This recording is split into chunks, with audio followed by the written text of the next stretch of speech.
We are getting close to 100 million users. We were literally days away from being completely down. He's Akshay Kothari, Notion COO. He played a key role in growing Notion from less than 10 employees to hundreds, and from a few thousand users to nearly 100 million, bringing the company to a valuation of $10 billion.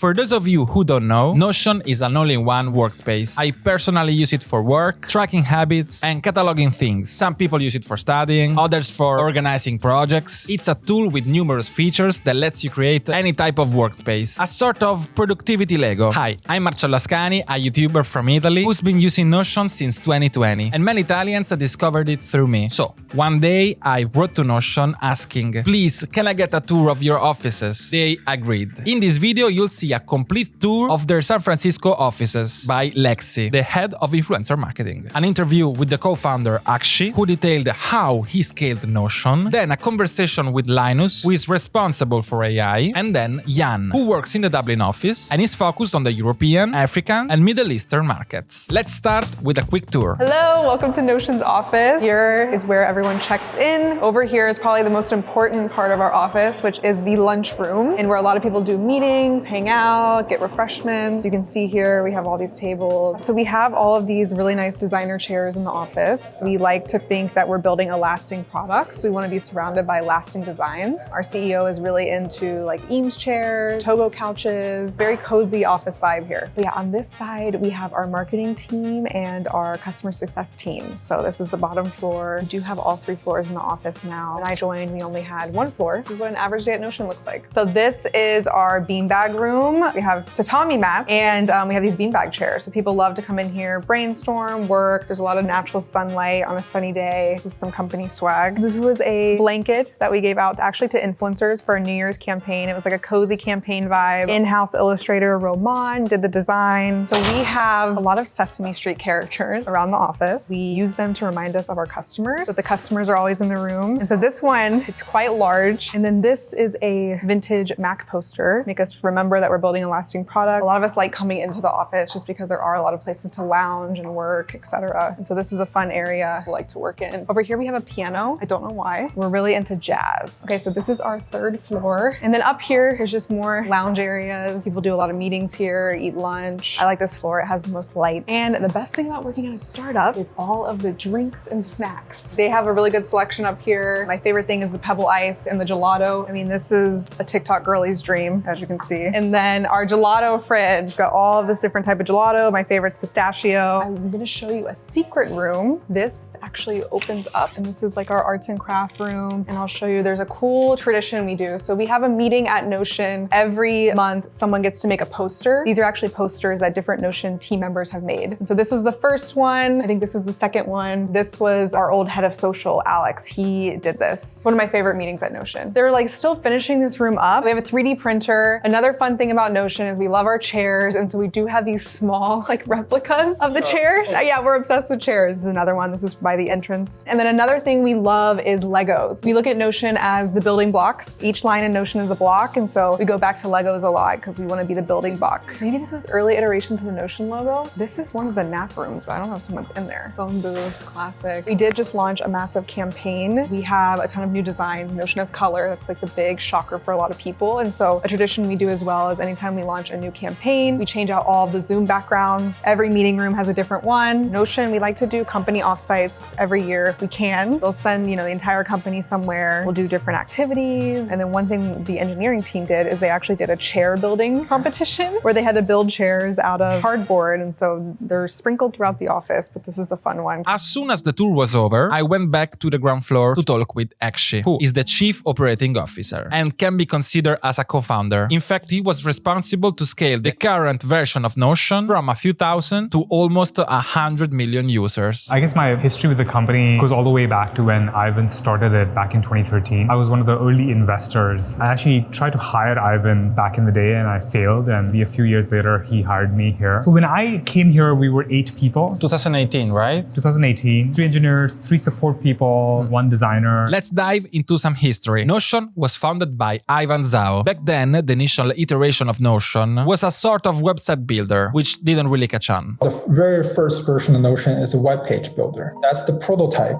And from there, evolve into a web app builder. But that's pretty much the first few years of Notion. It takes me several years to realize that people don't want to build apps. Ivan had to start from scratch after years of work and burnt money, laying off almost everyone and isolating himself in Japan to create what is now the current idea of Notion. Probably most likely going to run out of money. Unfortunately, lay off everybody and go to somewhere small and interesting and quiet, and we can just focus on coding. That was like a big turning point for us when we stopped thinking about people using Notion to create apps or software, and we sort of tweaked it a little bit to sort of get into productivity, because that's actually something everybody needs to do. Like you need to take notes, I need to take notes, people need to manage projects. Deep underneath Notion, we still want people to like create software with it. But we needed something that gets people in. The early part was Docs and Wiki, which sort of like really, got people a reason to sort of download Notion and start using it. So when this new idea started to take off, Ivan asked Akshay to join the company and help to scale it. In fact, Akshay already had a startup background. After college, he founded his startup and he sold it to LinkedIn. My job was to essentially scale the company, scale the business. For the first 4 or 5 months, all I did was support. And part of the interesting thing there was the demand was so high that we were just drowning in support. Each of us, the 3 support people and I, were doing about 100 to 120 tickets a day. And what was that,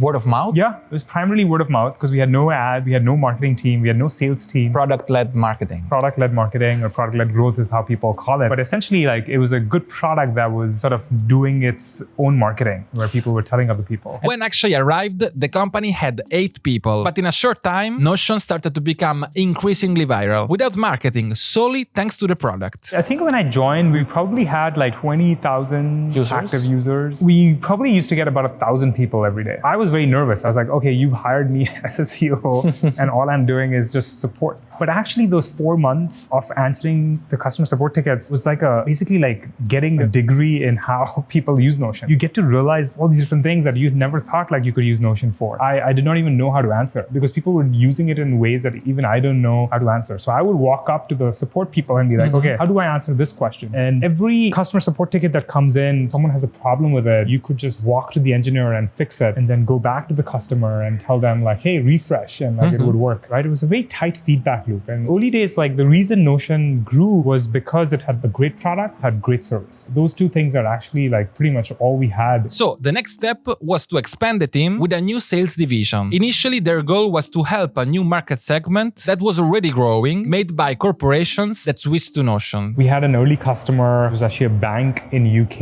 a couple hundred people using Notion. To me, it was a surprise, like how are you using it? And then you dig deeper and you realize, okay, well, we are now starting to use it in large companies. Large companies have specific needs. You probably need a little bit of account management so that you can make sure that they're getting the full value out of it. And that's how we started to build the early version of sales. Early version of sales was very consultative, very much working with existing customers to support it. And then on the marketing side, we invested very heavily on 2 things, content and community. On the content side, it wasn't us writing a lot of content. It was actually like people like you. Yeah. We'd reach out to you and be like, hey, how do we help you use Notion? How do you tell that story better? We recently did a survey where we asked, how did you hear about us? And 30 to 40% of the people who know Notion today or come to Notion today come because of YouTube or other social media. Initially, we needed to seed a few people to talk about us, but the more creators talked about us, the more other creators recognized the product. And now so many creators use Notion as their operating system. Like they use it to sort of generate a lot of their work. So marketing arrived in an unusual way compared to other companies. They decided to boost what was already working, like the content from various creators who made tutorials and showcases their workspaces. Marketing was actually enabling creators like yourself, and it was also giving grants for people to do community events. And we started to see a lot of people get together like in big cities all around the world. The year before COVID, 2019, I think we had an event almost every day in a different part of the world. Not organized by Notion, but like organized by the community. Yeah. And some of these events are pretty crazy. Like I remember going to one in Tokyo in 2019. It was like a Sunday afternoon. 50 people showed up with their computers to just geek out about their Notion setup. People just want to show each other like what they're building. It's pretty incredible. One of the reasons Notion is so popular is because each person can build his own personalized workspace. Just like I can make a video showing you how to make something with Legos, I can do the same with Notion. Additionally, we have the famous Ikea Effect, which means that if we build something from scratch, then we find it immensely more valuable. When you talk to them, they're sort of like, oh, it's not Notion, it's me. Yeah. Like, I built this. Yeah. Like, this is my creation. We love that. It's like, we're not trying to be cool. We want to make, people like you cool. Our incentives are very aligned. If you tell more people about it and you use it, the more people come to Notion. Our business is very straightforward. It's like people who use it, people who pay for it is pretty much how we make our business. 5 years ago, they had 25,000 people using Notion and 1,000 people registering every day. About 5 years later, today we see over 100,000 people sort of register for the product every single day. Wow. And we are getting close to 100 million users. There's still a long way to go. There's about like 1 billion knowledge workers. Yep. And if you think about some of these like ubiquitous tools that we use, some of them have like a couple billion sort of active users. So we're working very hard to make the Notion product simpler. It's actually kind of fun to think about this problem is because it's a very powerful product. Like the deeper you go, the deeper you realize, oh, there's so much more I can do with this product. But it comes at the cost of complexity today. And what we want is we want the combination of it being powerful and yet simple. It's kind of like a video game in many ways. Like, video games do this so well. You play the first level of Mario and you're like, okay, I can get to the end. You sort of increase in levels of complexity as you're able to do more. I think Notion is a bit like that too. When you register, we let you in level 1. Like you can write a doc, maybe you can use AI to do certain things. And then like we need to just allow you to discover new things as you go deeper. One of the reasons why it's very difficult to scale a company, even when you manage to find a good product market fit, which is already a rare and difficult situation. Even in this situation, we have the problem of the company structure. You need to be able to handle a lot of new customers. Otherwise, you risk getting burned out right away. So I specifically asked Akshay what his responsibilities were at the beginning. I used to joke, it's like, oh, I do all the things that Ivan does not want to do.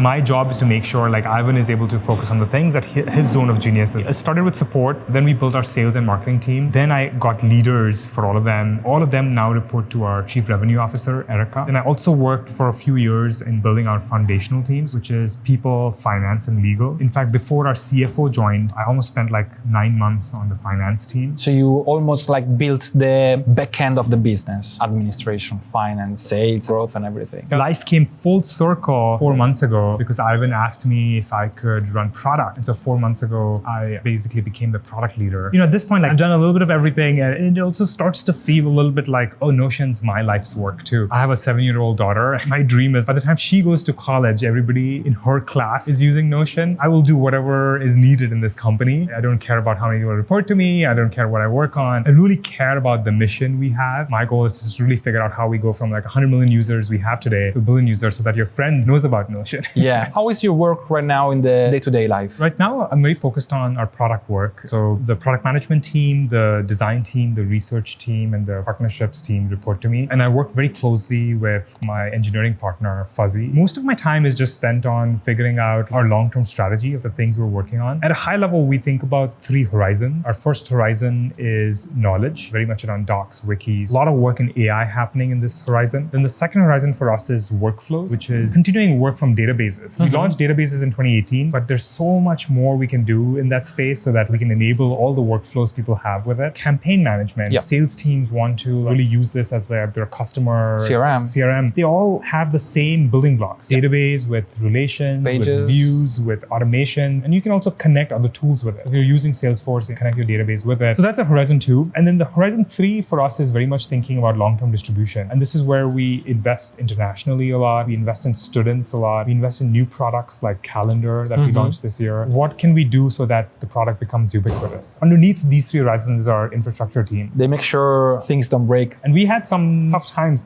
I think 2021, Notion went down for like a few different days and, for a few hours. My whole life is in Notion right now. I always say, if Notion for any reason closes, I'm screwed. At this point, millions of individuals, millions of businesses depend on Notion. The thing that is actually the most important thing for us is making sure it's reliable, it's secure, it's performant. How did you manage that moment when Notion went down, everybody was complaining? It was actually by far the most painful part of our journey, but also the most enriching part of our journey. The reason it was painful was because for 6 months, we decided to pause. We decided to build no new features, and the entire company was focused on making sure we are reliable and we're performant. What do you think was the reason of that, the down? Because the company was growing so fast, you had to keep pace? Without getting into the technical details, essentially like all of Notion in those days relied on a single database. The single database actually powered every user out there. We were literally days away from being completely down. Suddenly we were bombarded with so many new users that our database was basically running out of space. And we had something like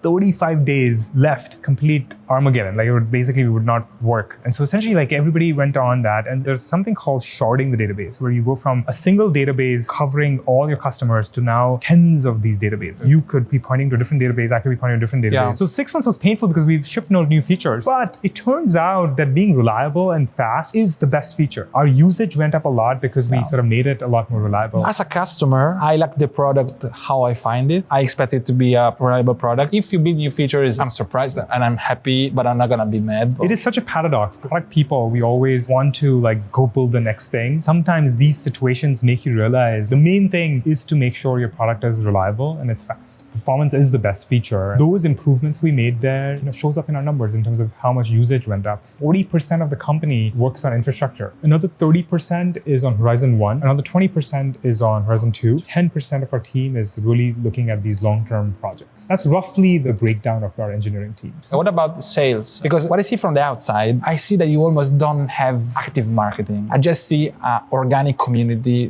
doing everything. Your work is probably enabling that. Roughly 40% is engineering product design. 40% is go-to-market teams, which includes sales, marketing, and support. And then 20% is foundational, which is people, finance, legal. We do a fair bit of marketing. I mean, there's a lot of programs we run, community, supporting the creators. You're right in that we don't do a lot of paid advertisements. We found these ability to sort of like tap into creators and community to be a lot more effective for us. But we do invest a lot in brand. That's probably a unique thing for a SaaS company like us. People just sort of do performance advertising. We actually invest a lot in brand. You had just released a new... We just released a new campaign. You have colors now. We have colors now. That was actually like took 9 months to get here because we care so much about our sort of brand and so much about the polish there. Actually, this new campaign, not just with the colors, but also there's a tagline, think it, make it. And it's very much about Notion. It's like you can think about an idea and you can quickly make it. So we invest a lot there, probably a lot more than your typical SaaS companies. Less obsessed with cost for acquisitions, more obsessed with what is Notion, how it's perceived. People say Notion is the few software things where they feel positive about it. And I think a part of it comes from the design, from the brand, from the effort we put in to make it a delightful experience for the customer. Another challenge of growth is, of course, the company culture. One thing is to convey the company values to 8 people. It's another one doing it for 500. It might sound like buzzwords, but actually it's fundamental. Notion operates according to a methodology where everyone must be aligned. It's a constant process. It has to evolve and change because what works for 8 doesn't work for 80. What works for 80 doesn't work for 800, right? So you sort of have to like keep evolving it. And we've made our fair share of mistakes also, where we've had issues with communicating, issues with hiring the wrong person, the wrong leader. We've gone through all sorts of that. Probably one of the things that's probably been the most useful is that we spent almost a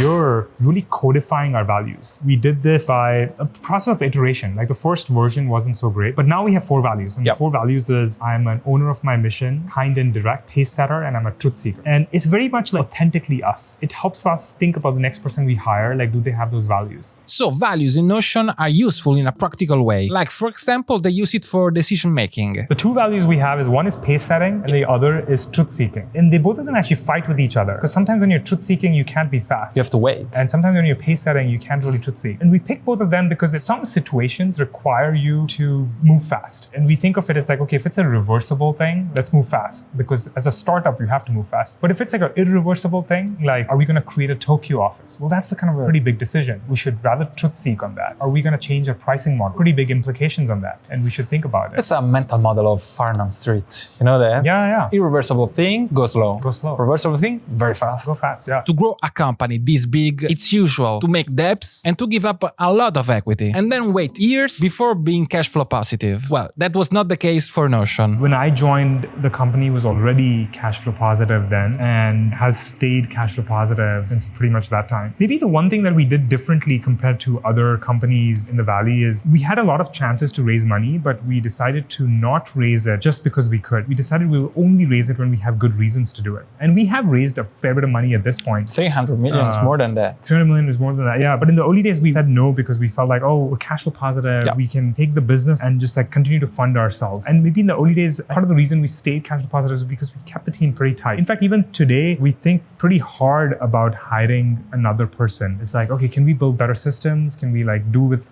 the people we have? It's not because we want to be the most profitable company in the world or something. It's because we realize that it's easier to move a boat than to move a ship. And we want to be nimble, especially in this age of AI. The reason we're able to move fast and ship these things is because we're a small boat. 700 people is still small where we can actually quickly change directions and go towards a certain point. Staying small and efficient and then having a business that continues to grow and not having to raise a lot of money was a big reason actually in the early days that every time we had was spent in with the customers. We're trying to growing it. We've been lucky that we've been able to raise a few rounds in the last few years and we've been able to do it with very little dilution. All of the last 3 rounds were less than 2-3% dilution for the company. We were able to do it because we did not need the money. We haven't actually spent a single dollar of the money we've raised. It's not like a goal for us. We were just lucky in that the business continues to grow at a faster pace than our expenses. Do you see Notion as a publicly traded company for the future? I think that would be the most likely outcome. I think that would be a wonderful thing to experience, to be able to take a company all the way there and be a public company. At the same time, we're not in a rush. In many ways, we sort of still feel like, oh, it's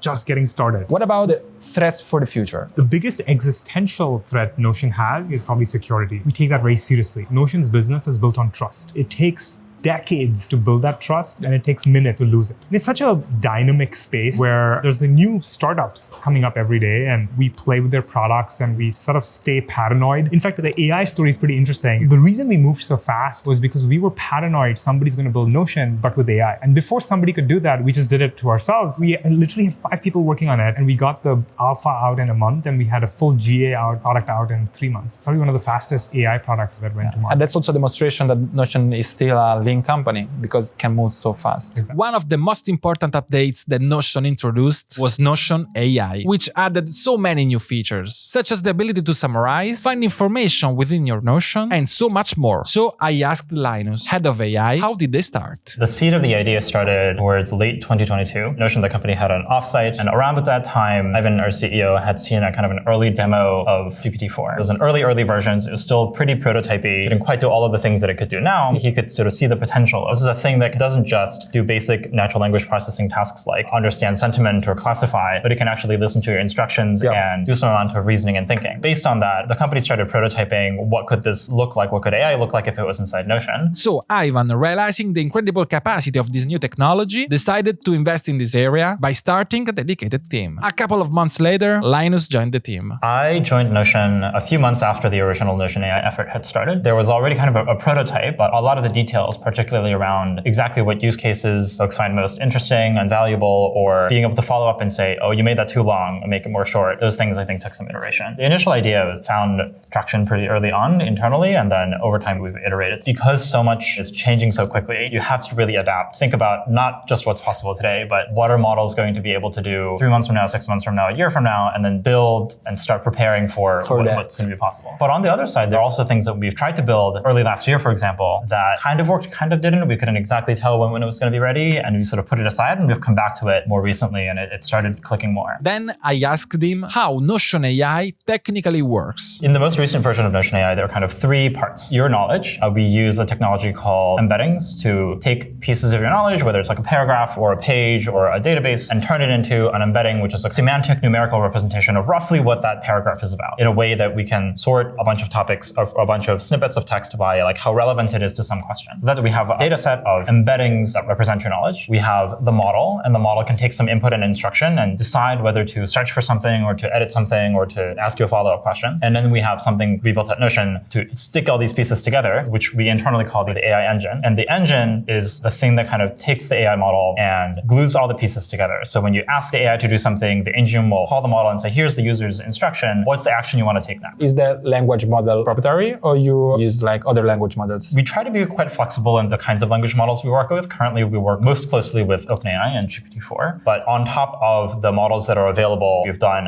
a lot of customization to, in particular, make the model aware of how people use Notion and the things that the model can do inside Notion. And so when the engine that I just talked about calls on the model to say, what do you want to do? The model knows exactly what it can do inside Notion. One thing that particularly struck me was the fact that he has to reason and make predictions about AI models that didn't yet exist. In this regard, I then asked him what the future plans were. In a year, 2 years, 5 years, the models are going to be much better than they are today. And so rather than spending a lot of our energy trying to improve the models and add to its intelligence, we think about what does Notion uniquely have that can sort of work together with the model to make an experience that nobody else can make. And so the two things that we're focused on conceptually, one is making an AI that can really know how to work with your proprietary, your own information. And the other is building a really intuitive interface so that when the AI tries to take more complex actions, or as you try to delegate more or have the AI do more things for you, it's easy to collaborate with it. One possible new use for AI in Notion will be to help people create their templates. One of the most difficult things in Notion right now. The building blocks are there, and that right now you can ask AI to help you create a page with these pieces and these sections that look like this, and it'll do a pretty good job. But the thing that it doesn't have yet, and the thing that we're currently working on getting the model to understand and learn about, is what does a really good template look like? Is it just a bunch of headings and sections? No, it has some databases, it has some sections, it has maybe like colors and other visual cues to indicate where things are, and getting Notion AI to understand what good templates look like and how people use it. That's the difference, again, between Notion AI and general AI tools. We're going to see that in the future. Yeah. Notion has a perspective on AI. Instead of using it as a way to replace humans, it's more of a tool to help and guide them towards the goal. Notion's fundamentally a tool building company. The reason we build tools is that there are things that we want to do, but we don't have enough time, we don't have enough energy, we often don't know exactly how to do something. And so you build tools to extend and empower the things that people want to do. And I think AI is just another tool. It feels a little bit interesting because it's a tool that can kind of speak like you and understand your questions and understand how you speak. But fundamentally, it's a tool that extends things that humans want to do. And so when we think about Notion AI, we view it as another kind of building block that we have to build tools that take the things that you want to accomplish, whether it's citing something or understanding a heavy topic and breaking it down and actually helping you accomplish it. So we see it as kind of an extension or an augmentation of the things that you want to do, rather than what some other competitors or other players in the field have talked about, which is more about like replacing. And then what are the future challenges of AI for Notion? One challenge that we're thinking a lot about right now is try to find sort of the killer use cases for Notion AI. We know we already have a couple of them. Notion AI is really good for finding information without having to organize everything. So it's good for Q&A asking questions. It's also quite good for revising and helping people improve their writing. Beyond that, because of the vast set of capabilities that Notion AI is going to have and continue to grow, there's probably a large space of things that the AI can do for you that if you start using it, it's really, really great. We haven't discovered yet. One of the things that excite me about putting this thing out into the world is now we're going to have millions of people trying it and trying to find ways to make it really useful. But we haven't nailed and found all the killer use cases yet. And so that's something we're trying to discover. And the more we find and the more valuable they are, the better Notion AI is going to be. Thank you very much. Of course. And then I spoke to Yann, who works in the Dublin office and was one of the first employees in Europe. An opportunity has opened up in-house to become startup program manager for Europe, Middle East, and Africa. It means getting Notion to capture all the startups in the territory through partnerships that are made with investment funds, incubators, accelerators. Once startups come to us, we make sure that they are incentivized to activate the free trial that we give them, and then make sure that they stay with us. So we have some partnerships with Bocconi incubators, LF Ventures definitely. Italy is definitely a market that we want to push on. And now you have a new role. Exactly. So this program did very well in Europe and in the Middle East and Africa. And as a result, they asked me to take over 2 other programs. The second program is the one dedicated to students, the structure of a free student offer. What is your work routine like?